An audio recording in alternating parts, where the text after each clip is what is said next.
Doctor ortho Ayurvedic oil and capsule. अब दर्द भी घुटने टेकेगा।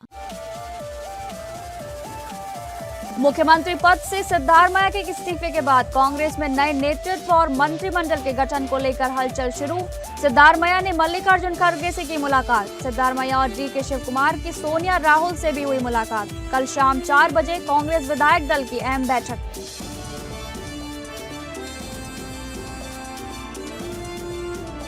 मऊ को सीएम योगी ने दी 130 करोड़ की 49 परियोजनाओं की सौगात। कार्यक्रम में सीएम योगी ने सपा पर जमकर बोला हमला। कहा अब बेटियां व्यापारियों की सुरक्षा में कोई नहीं लगा सकता सेंध। आज कोई भी माफिया हिंदुओं को धमका नहीं सकता। प्रदेश में स्थापित हुआ है कानून का राज।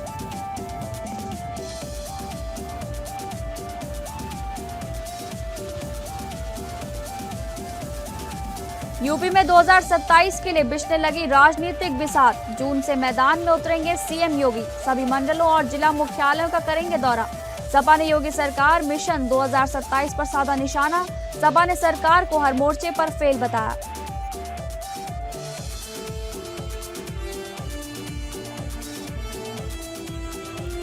अमेरिका ईरान 60 दिन के सीजफायर पर सहमत। व्हाइट हाउस का दावा।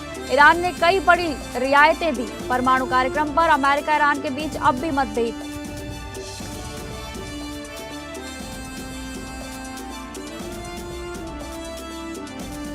नमस्कार, आप सभी का बहुत बहुत स्वागत है इस बुलेटिन में। मैं हूं आपके साथ शालिनी राणा। शुरुआत करेंगे बुलेटिन की। कर्नाटक की राजनीति में सत्ता परिवर्तन की तस्वीर अब लगभग साफ होती दिख रही है। मुख्यमंत्री पद से सिद्धारमैया के इस्तीफे के बाद कांग्रेस में नए नेतृत्व और मंत्रिमंडल के गठन को लेकर तेज हलचल शुरू हो गई है। अब कांग्रेस विधायक दल की बैठक में अगले सीएम के चुनाव की औपचारिकता होगी। कर्नाटक कांग्रेस नेता एच.के. पाटिल ने जानकारी दी कि कांग्रेस विधायक दल की महत्वपूर्ण बैठक शनिवार को आयोजित की जाएगी। लोकसभा में नेता प्रतिपक्ष राहुल गांधी से मुलाकात के बाद कर्नाटक के निवर्तमान मुख्यमंत्री सिद्धारमैया ने कांग्रेस अध्यक्ष मल्लिकार्जुन खड़गे से भी अहम बैठक की है। मुख्यमंत्री पद से इस्तीफा देने के एक दिन बाद ही सिद्धारमैया नई दिल्ली पहुंचे, जहां उन्होंने कांग्रेस के शीर्ष नेतृत्व से महत्वपूर्ण मुलाकात की। सिद्धारमैया और उप मुख्यमंत्री डी के शिव कुमार कांग्रेस के वरिष्ठ नेता राहुल गांधी और सोनिया गांधी से 10 जनपद स्थित आवास पर मिले। इस अहम बैठक में कर्नाटक कांग्रेस प्रभारी रणदीप सुरजेवाला भी मौजूद रहे। दिल्ली में पार्टी आलाकमान के साथ बैठक में केवल मुख्यमंत्री पद ही नहीं बल्कि पूरी सरकार की संरचना पर भी चर्चा होगी।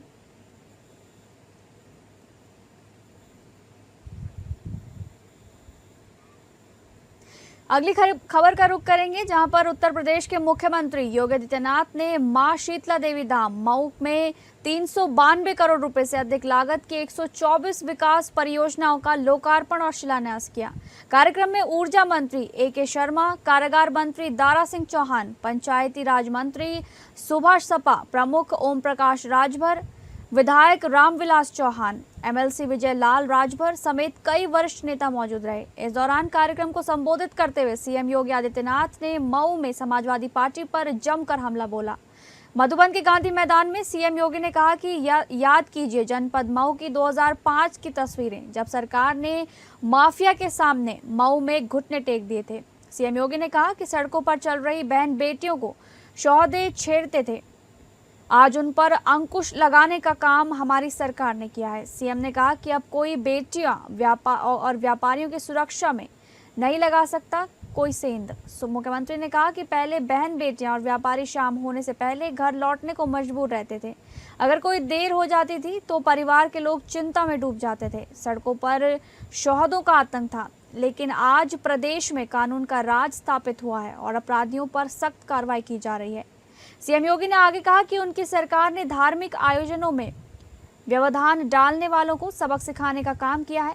सीएम योगी ने यह भी कहा कि उस समय रामलीला जैसे धार्मिक आयोजनों तक में बाधाएं खड़ी की जाती थीं और आम जनता भय के माहौल में जीने को मजबूर थी, लेकिन आज कोई भी माफिया हिंदुओं को धमका नहीं सकता है। हर गरीब के घर में पानी पहुंचाने के लिए प्रयास किया जा रहा है। सड़कें बन रही हैं, पुल बन रहे हैं, बाढ़ से बचाव के उपाय प्रारंभ किए गए हैं।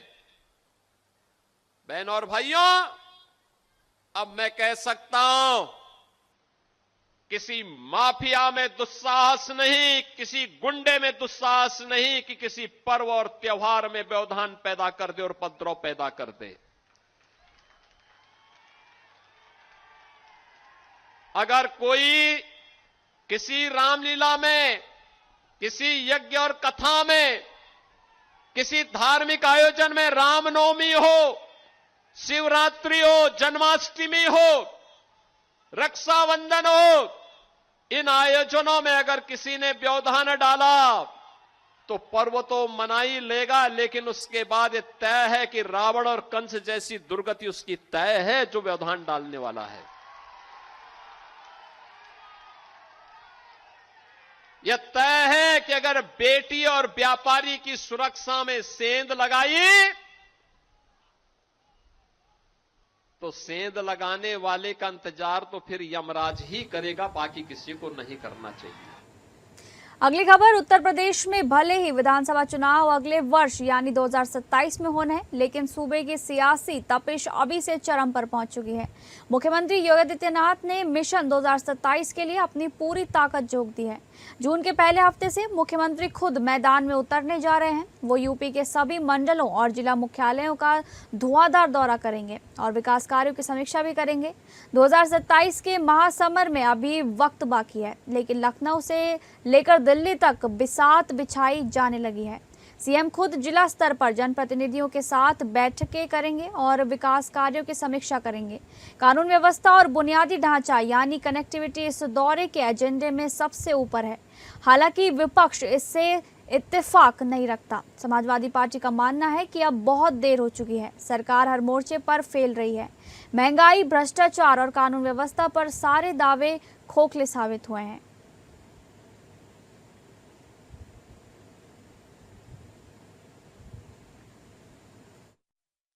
आज उत्तर प्रदेश भीषण महंगाई, बेरोजगारी, भ्रष्टाचार, विद्युत आपदा, पेपर लीक, आरक्षण का न मिलना, किसानों की दुर्व्यवस्था जैसे चीज़ों का शिकार है। आज उत्तर प्रदेश में जनता बेहाल है, त्रस्त है। ऐसे समय में आदित्यनाथ जी जून के महीने में फील्ड में उतरने जा रहे हैं। क्या हाथ लगेगा उनके? कुछ भी हाथ लगना नहीं है। जनता इस समय डिस्कनेक्ट हो चुकी है भाजपा से और भाजपा की विदाई करने जा रही है। आज लामबंद हैं, छात्र लामबंद हैं, युवा लामबंद हैं, आज किसान लामबंद हैं, आज बेरोजगार लामबंद हैं, आज महिलाएं लामबंद हैं। देखिए, योगी जी पूरे 5 साल वो हर तरीके से प्रांत स्तर पर भी और मंडल स्तर पर भी, जिला स्तर पर भी कार्यों की समीक्षा करते रहे हैं। पुनः वो आगामी माह में मंडल स्तरीय बैठक कर करके और मंडल पर सारे जिलों की प्रशासनिक अधिकारियों के साथ, जनप्रतिनिधियों के साथ बैठ करके और समीक्षा करेंगे, जिससे कि जो लंबित कार्य होंगे उसमें तेजी आ जाएगी। जो भी काम हैं। अगली खबर, झारखंड में स्वास्थ्य घोटाले को लेकर भाजपा द्वारा किए गए दावों के बीच मंत्री इरफान अंसारी और नेता प्रतिपक्ष बाबूलाल मरांडी के बीच तीखी जुबानी जंग शुरू हो चुकी है। इस कड़ी में स्वास्थ्य मंत्री के द्वारा एफआईआर कराने के बयान पर अब पलटवार करते हुए बाबूलाल मरांडी ने सीधी चुनौती देते हुए कहा कि यदि हिम्मत है तो सरकार उन्हें गिरफ्तार करके दिखाए। इसी दौरान उन्होंने आगे कहा कि झारखंड की जनता के हित, राज्य के सम्मान और भ्रष्टाचार खिलाफ वे हर संघर्ष के लिए तैयार हैं। दरअसल बीती शाम जामताड़ा जिले में एक कार्यक्रम के दौरान नेता प्रतिपक्ष ने पत्रकारों से बात करते हुए ये उक्त बातें कही। इस बीच उन्होंने स्वास्थ्य मंत्री को चुनौती देते हुए ये भी कहा कि सरकार और पुलिस उनकी है, फिर प्रेस में बोलने की जरूरत ही क्या है। वो सीधे एफआईआर करवाकर अरेस्ट करवा सकते हैं, जेल भिजवा सकते हैं। इसके अलावा नेता प्रतिपक्ष ने कहा कि कैग की रिपोर्ट में झारखंड के स्वास्थ्य विभाग में करोड़ों रुपए के अनियमितताओं की जानकारी उजागर हुई है। मेडिकल उपकरण, दवाओं आदि की खरीद और अस्पतालों के निर्माण में स्वास्थ्य मंत्री और विभागीय अधिकारियों द्वारा बड़े पैमाने पर कमीशन खोरी का खेल हुआ है। मालूम हो कि मंत्री इरफान अंसारी ने कल प्रेस नेता वार्ता के दौरान कहा था कि वो नेता प्रतिपक्ष बाबूलाल मरांडी पर एफआईआर दर्ज करेंगे और उनको एक दूरबीन भेंट करेंगे ताकि वो साफ साफ देख सकें कि स्वास्थ्य विभाग कैसा चल रहा है। जरूरत है भाई, पुलिस को आदेश दे देता है कि बाबूलाल मरांडी घूम रहे हैं, गिरफ्तार करो भाई। केक के रिपोर्ट में सारे चीज दर्शाया हुआ है। मंत्री को तो वो सीएजी का रिपोर्ट देखनी चाहिए। सीएजी की रिपोर्ट में कहा कि कहां कहां क्या क्या लापरवाही हुई है, कैसे कैसे गाड़ियों के दिनों तक यूं ही ऐसे पड़ा रह गया।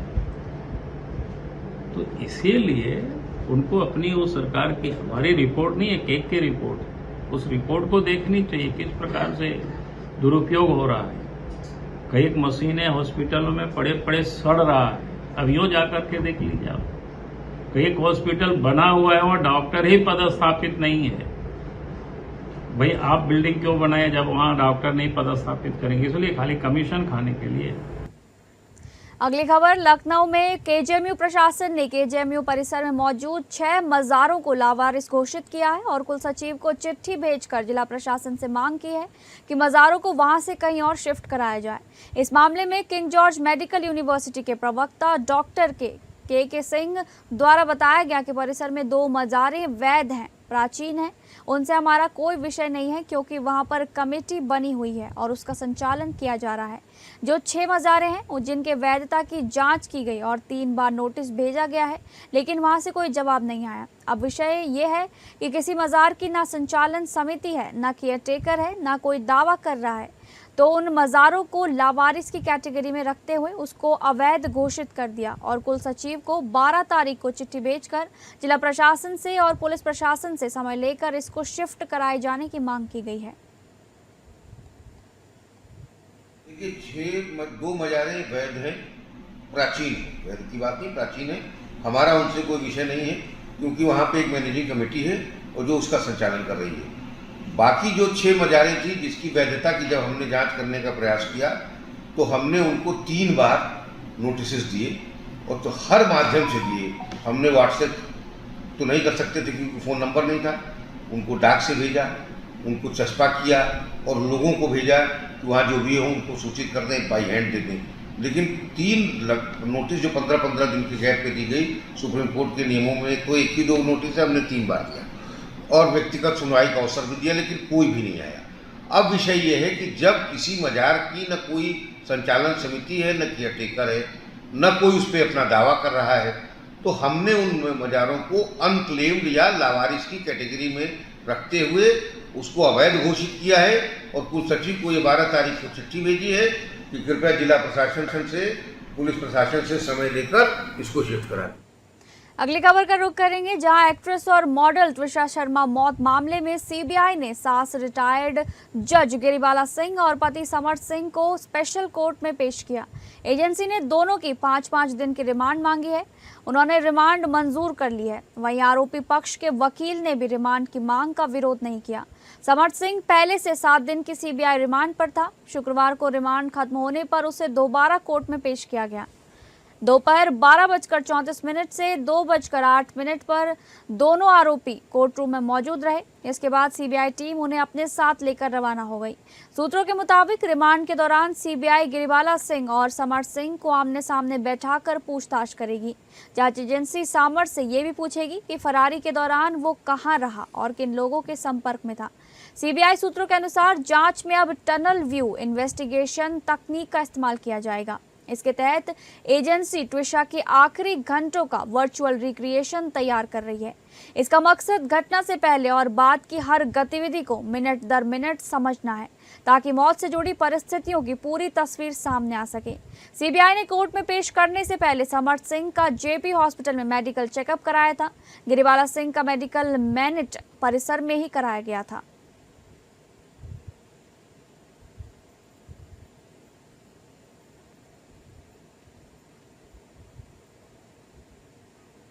मुंबई के ठाणे जिले में फर्जी जन्म प्रमाण पत्र घोटाले को लेकर भाजपा नेता किरीट सोमैया ने संबंधित अधिकारियों और आयुक्तों के साथ अहम बैठक की। सोमैया के मुताबिक ठाणे, उल्लासनगर और कल्याण डोंबिवली महानगर पालिका क्षेत्रों में 10,000 से अधिक फर्जी जन्म प्रमाण पत्र जारी होने की सूचना सामने आई है, जिससे प्रशासन में हड़कंप मच गया है। बैठक के दौरान मनपा आयुक्त अभिनव गोयल ने भी स्वीकार किया कि कल्याण डोंबिवली महानगर पालिका क्षेत्र में करीब 2,000 संदिग्ध और फर्जी जन्म प्रमाण पत्र पाए गए हैं। मामले की गंभीरता को देखते हुए इसकी जांच के लिए केडीएमसी की स्पेशल इन्वेस्टिगेशन टीम गठित की जाएगी और दोषियों के खिलाफ कठोर कार्रवाई की जाएगी। बताया जा रहा है कि किरीट सोमैया इससे पहले भी इस मुद्दे को उठा चुके हैं। मुंबई में भी इसी प्रकार के फर्जी जन्म प्रमाण पत्र सामने आने के बाद मुख्यमंत्री के आदेश पर 3 अधिकारियों के खिलाफ कार्रवाई की गई थी। अब ठाणे, उल्लासनगर और कल्याण, डोंबिवली महानगर पालिका क्षेत्रों में सामने आए इस कथित घोटाले की जांच पर सभी की निगाहें टिकी हुई हैं।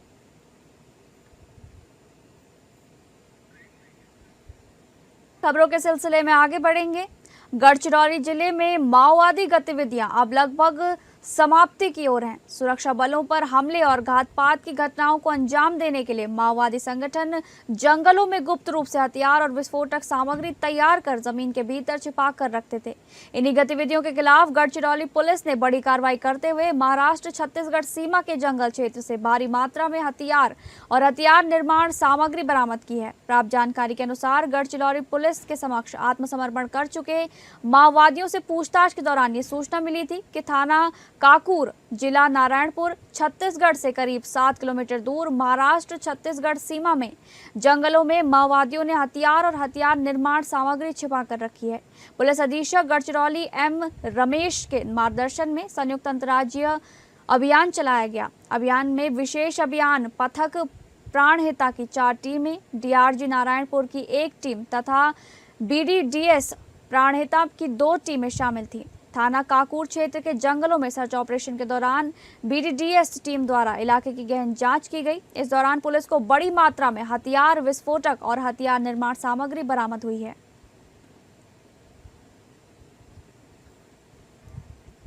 अगली खबर का रुख करेंगे, जहां उत्तर प्रदेश में मौसम ने अचानक करवट ली और कई जिलों में तेज आंधी, भारी बारिश और आकाशीय बिजली ने जमकर तबाही मचाई। कहीं पेड़ गिरे, कहीं बिजली सप्लाई ठप हुई तो कई जगहों पर जान माल का नुकसान भी हुआ। मौसम के इस कहर के बाद उत्तर प्रदेश के मुख्यमंत्री योगी आदित्यनाथ ने पूरे मामले का संज्ञान लिया। सीएम योगी ने आंधी, अतिवृष्टि और बिजली गिरने से हुई जनहानि, पशुहानि और आर्थिक नुकसान पर दुख जताया है। मुख्यमंत्री ने मृतकों के परिजनों के प्रति संवेदना व्यक्त करते हुए अधिकारियों को तुरंत राहत कार्य तेज करने के निर्देश दिए। सरकार की तरफ से साफ कहा गया कि जिन परिवारों को नुकसान हुआ है उनका तत्काल आकलन किया जाए और 24 घंटे के भीतर अनुमन्य मुआवजा दिया जाए। पीड़ितों को राहत के लिए लंबा इंतजार नहीं करना पड़े। मुख्यमंत्री ने सभी वरिष्ठ अधिकारियों को फील्ड में उतरने का निर्देश दिया।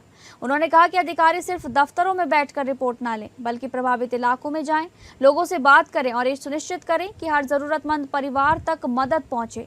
सीएम योगी ने यह भी कहा कि जिन इलाकों में फसल, मकान या पशुधन को नुकसान हुआ है वहां तुरंत सर्वे कराया जाए। साथ ही राहत राशि देने में किसी भी तरह की लापरवाही न बरती जाए।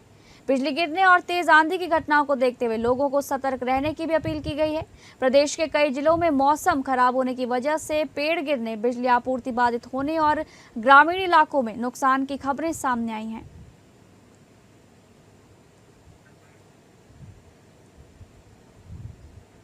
उत्तर प्रदेश के हमीरपुर में बेतवा नदी पर बन रहे निर्माणाधीन पुल का स्लैब शुक्रवार देर रात 2 बजे गिर गया। हादसे में 6 मजदूरों की मौत हो गई है। एएसपी के मुताबिक 6 लोग अभी भी मलबे में दबे हैं। एसडीआरएफ रेस्क्यू टीम जुटी हुई है। जेसीबी से मलबा हटाया जा रहा है। प्रत्यक्षदर्शियों के मुताबिक आंधी बारिश से स्लैब भरभरा कर नीचे गिर गया। मौसम विभाग के मुताबिक हमीरपुर में 70 से 80 की स्पीड में आंधी चल रही थी जब यह हादसा हुआ तो शहर से 25 किलोमीटर दूर ललबुरा थाना क्षेत्र में यह हादसा हुआ है। मृतकों में 4 बांदा और 2 हमीरपुर के रहने वाले लोग बताए जा रहे हैं। उत्तर प्रदेश राज्य सेतु निगम पुल का निर्माण करवा रहा है। इसकी लागत 90 करोड़ रुपए है। 700 मीटर लंबा 2 लेन का ब्रिज मोराकांड से कुरारा के बीच बनाया जा रहा है। इसका निर्माण मार्च 2024 में शुरू हुआ था। दिसंबर 2026 तक इसके पूरे होने की संभावना है।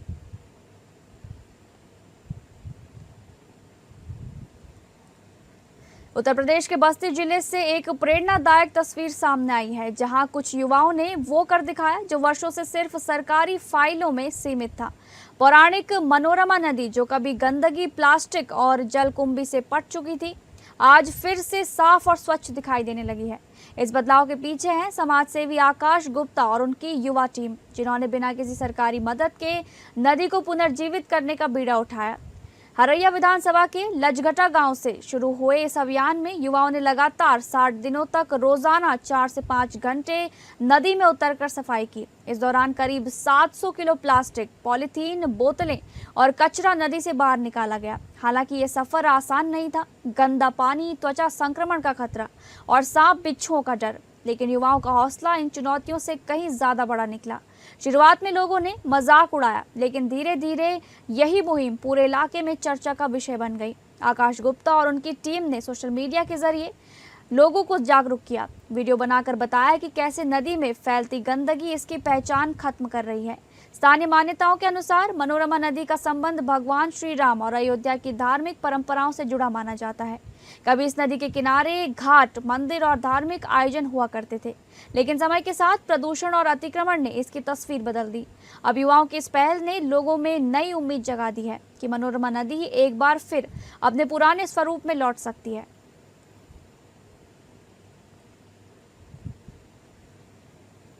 अगली खबर, ईरान ने कहा है कि वो हॉर्मुज़ स्ट्रेट का इस्तेमाल अपने खिलाफ सैन्य कार्रवाई के लिए नहीं होने देगा। यूएन सुरक्षा परिषद में ईरान के राजदूत अमीर सईद इरावानी ने कहा कि हॉर्मुज़ ईरान के सुरक्षा और राष्ट्र हितों से जुड़ा है। उन्होंने कहा कि हॉर्मुज़ में ईरान की कार्रवाई अंतर्राष्ट्रीय कानून के मुताबिक है और किसी भी तरह की दखल बर्दाश्त नहीं की जाएगी। इसी बीच रिपोर्ट्स के मुताबिक अमेरिका ईरान 60 दिन के सीज फायर MOU पर सहमत हो गए हैं। हालांकि अमेरिकी राष्ट्रपति डोनाल्ड ट्रंप की अंतिम मंजूरी अभी बाकी है। रिपोर्ट्स के मुताबिक समझौते का मकसद संघर्ष विराम बढ़ाना और ईरान के परमाणु कार्यक्रम पर औपचारिक बातचीत शुरू करना है। प्रस्तावित समझौते के तहत हॉर्मुज़ में जहाजों की आवाजाही बिना रोक टोक जारी रहेगी। व्हाइट हाउस के deputy chief of staff Stephen Miller ने दावा किया है कि ईरान ने अमेरिका के साथ बातचीत में कई बड़े और अहम समझौते किए हैं। अमेरिका और ईरान के बीच परमाणु कार्यक्रम को लेकर बातचीत जारी है, लेकिन कुछ बड़े मुद्दों पर अभी भी सहमति नहीं बन पाई है।